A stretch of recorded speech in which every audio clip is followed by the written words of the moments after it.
cheerio. How goes there? Well, it's fancy seeing you here. Yes. Oh, I've got my little buddy here. But we're going to get right into it in Mark chapter 14. Yes, Sandy called me. She asked me if I could just join y'all today and deliver this message. But cheerio, it's going to be spectacular. Ready? Here we go.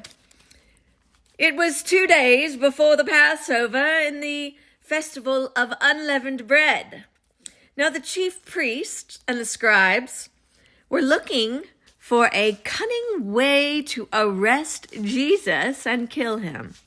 But not during the festival, they said, so that there won't be a riot among the people. Now, while he was in Bethany at the house of Simon the leper, as he was reclining at the table, a woman came with an alabaster jar, a very expensive perfume of pure nard. Now she broke the jar, poured it on his head, but some were expressing indignation to one another. Why has this perfume been wasted? For this perfume might have been sold for more than 300 denarii and given to the poor. And they began to scold her. Now, pause. This perfume was worth a lot of money. That's right. It was in this very expensive jar, and it was worth a year's wages or more. Possibly much more in this time. And here comes a woman. What is she doing? She's breaking open this jar that is worth a lot of money and pours it on Jesus. If the jar is broken, that means the perfume cannot be put back in. Am I right? You can't scoop up the perfume and save it. Am I right? What was this? A sacrifice for Jesus. This was likely all that she had. It was her life savings. And she broke it and poured it all out on Jesus.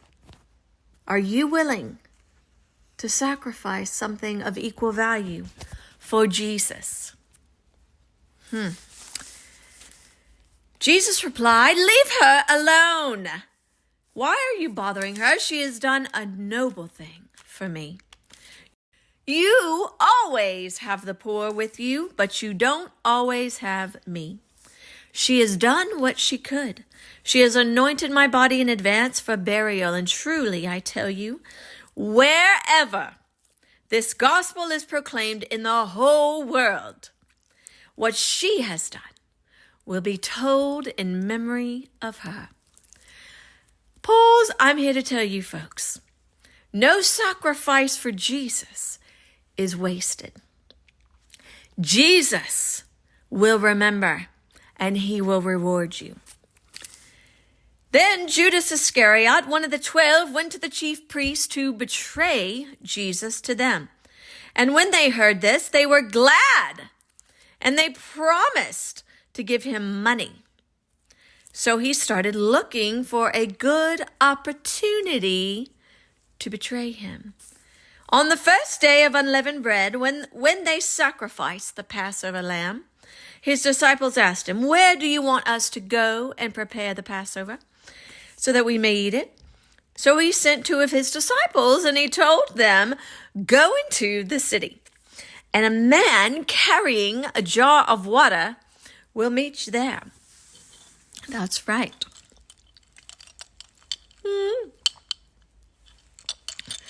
Follow him, and wherever he enters, tell the owner of the house, "The teacher says, 'Where is my guest room where I may eat the Passover with my disciples?'" He will show you a large room upstairs, furnished and ready. Now make the preparations for us there. So the disciples went out into the city and found it just as he had told them, and they prepared the Passover. And when evening came, he arrived with the 12. And while they were reclining and eating, Jesus said, "Truly, I tell you, one of you will betray me, one who is eating with me." Well, I'm sorry, Paul.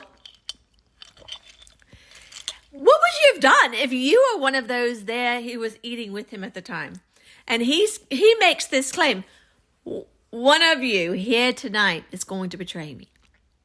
What? I don't even know what I would do. What if I was the one who was going to betray him? You know? I don't even know what I would do when I would heard those words. But anyway, it says that they began to be distressed and say to him one by one, "Surely not I."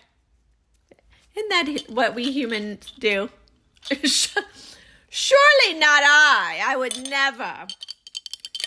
And he said to them, "It is one of the 12. You know what else is astounding about this? Is that Jesus knew this and still picked him to be one of the disciples. The love of God.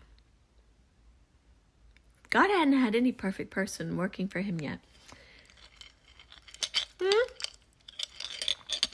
He said, "The one who is dipping bread in the bowl with me, for the Son of Man will go just as it is written about him. But woe to that man by whom the Son of Man is betrayed.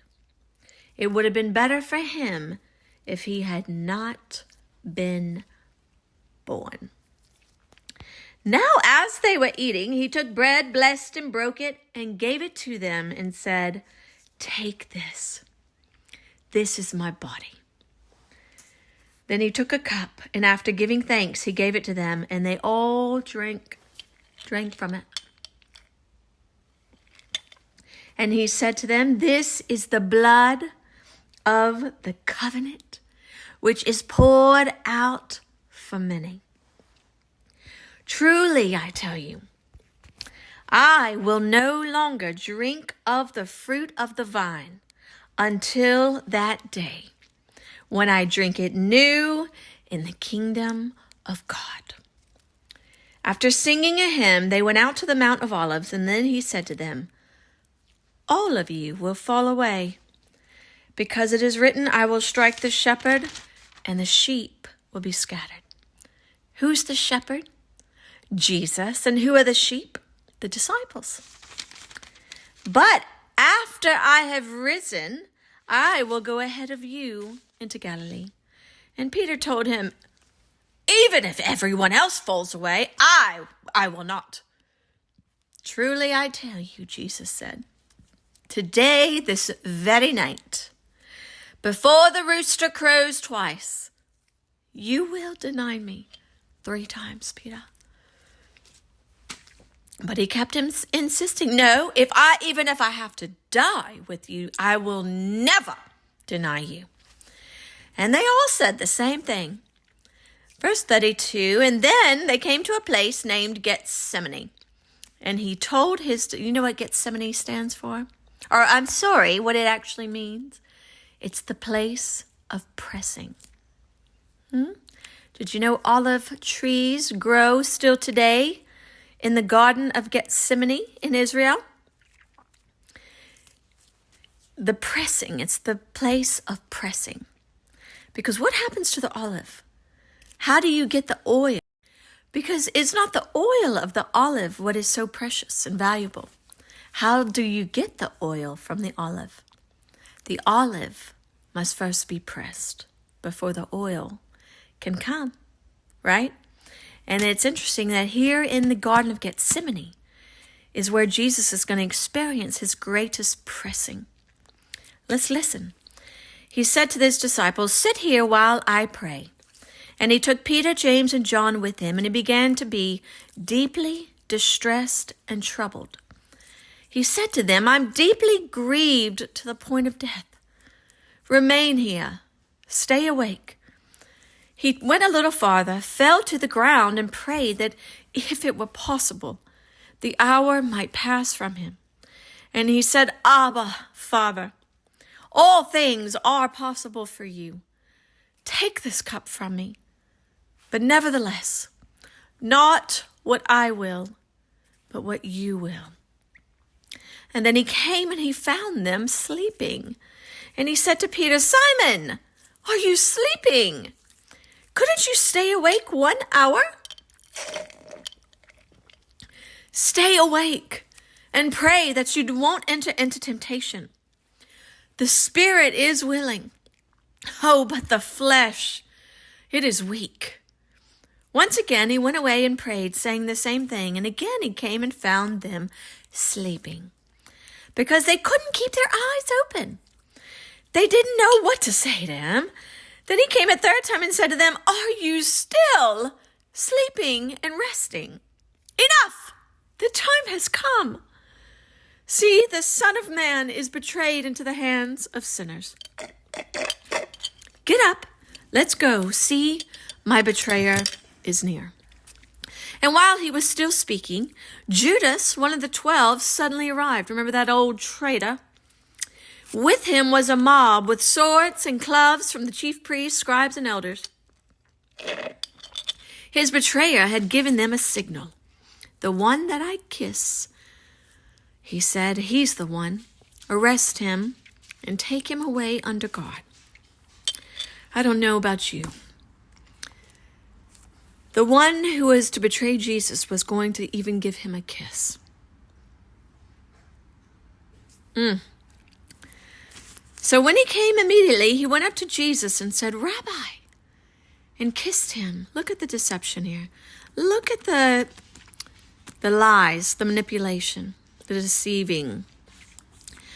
Then they took hold of him and arrested him, and one of those who stood by drew his sword and struck the ear of the priest, the high priest. Cut off that ear of the high priest's servant. And Jesus said to them, have you come out with swords and clubs as if I were a criminal? To capture me? Every day I was among you, teaching in the temple, and you didn't arrest me then? But the scriptures must be fulfilled. Then they all deserted him and ran away. And now a certain young man, wearing nothing but a linen cloth, was following him. They caught hold of him, but he left the linen cloth behind and ran away naked. Some believe this was actually Mark, who's writing this gospel. They led him away to the high priest, and all the chief priests, elders, and scribes assembled. Peter followed him at a distance in the high priest's courtyard. He was sitting with the servants, warming himself by the fire. Now the chief priests and the whole Sanhedrin were looking for testimony from against Jesus to put him to death. But they couldn't find any. For many were giving false testimony against him, but they didn't agree. It was a law for the Jews. No one could be condemned except on the testimony of 2 or 3 witnesses, and they all had to agree. Here we've got a whole bunch of people making claims, but none of them agree. Some stood up and gave false testimony against him, stating, we heard him say that he's going to destroy this temple made with human hands, and in 3 days build another not made by hands. Yet their testimony didn't even agree on this, because Jesus had said that. There was a literal temple, and he had said that I will destroy this temple and I will rebuild it in 3 days. But the temple he was to rebuild was not the physical temple. It was the spiritual temple of God, because the Spirit of God was going to be poured out and come into men, and God was no longer going to dwell in the temple, but in men. We are the temple of God now. Then the high priest stood up before them all and questioned Jesus. Don't you have an answer to what these men are testifying against you? But he kept silent. He didn't answer. And again, the high priest questioned him. Are you the Messiah, the Son of the Blessed One? I am, said Jesus. And you will see the Son of Man seated at the right hand of power and coming with the clouds of heaven. Then the high priest tore his robes and said, why do we still need witnesses? You've heard the blasphemy. What's your decision? They all condemned him as deserving death. Then some began to spit on him, to blindfold him and beat him. Jesus, saying, "Oh, prophesy to us." The temple servants also took him and slapped him. And while Peter was in the courtyard below, one of the high priest's maidservants came. And when she saw Peter warming himself, she looked at him and said, You were also with Jesus, the man from Nazareth." But he denied it. "I don't know or understand what you're even talking about," he said.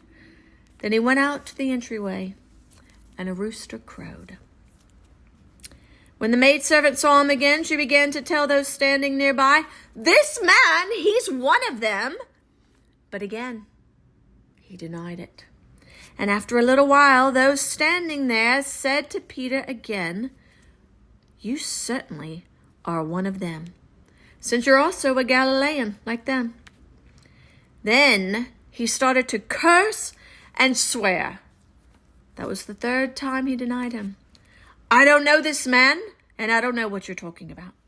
Immediately, a rooster crowed again, and Peter remembered when Jesus had spoken the word to him.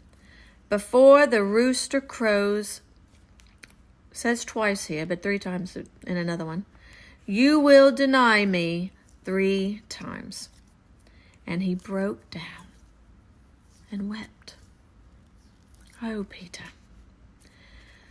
That's all of Mark chapter 14 today, folks. Meditate on that. Look what they did to Jesus. Think on that. He took that for you. He suffered that for you and for me. Be blessed.